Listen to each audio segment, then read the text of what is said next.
सुरुवातीला मुंबईत मजुरी, त्यानंतर सोलापुरात गाड्यावर भाजी विक्री केली.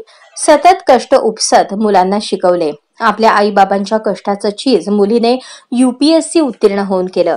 स्वाती राठोड असे या मुलीचे नाव असून 492वी रँक घेत तिने हे मोठे यश मिळवले.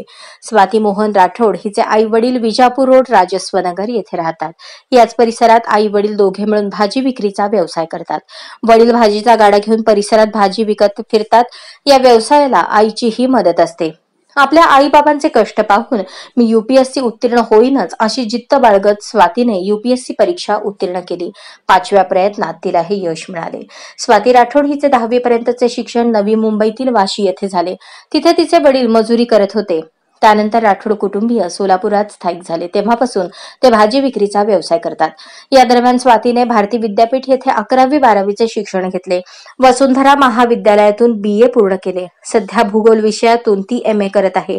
तिला एक भाऊ आणि 2 बहिणी आहेत. UPSC परीक्षेसाठी मी स्वतः अभ्यास केला तर फक्त ऑप्शनल विषयासाठी क्लास लावला होता. सिनियरनी सांगितलेली पुस्तके अभ्यासासाठी वापरली. प्रश्नपत्रिका सोडवल्या. UPSC परीक्षा उत्तीर्ण होणे हे माझे स्वप्न पूर्ण झाल्याने आनंद होत आहे. मागील काही निकाल पाहता मला IAS ची पोस्टिंग मिळेल अशी अपेक्षा आहे, असे मनोगत स्वाती राठोड हिने व्यक्त केले. आजच स्मार्ट महाराष्ट्र न्यूज चॅनलला सबस्क्राईब करा.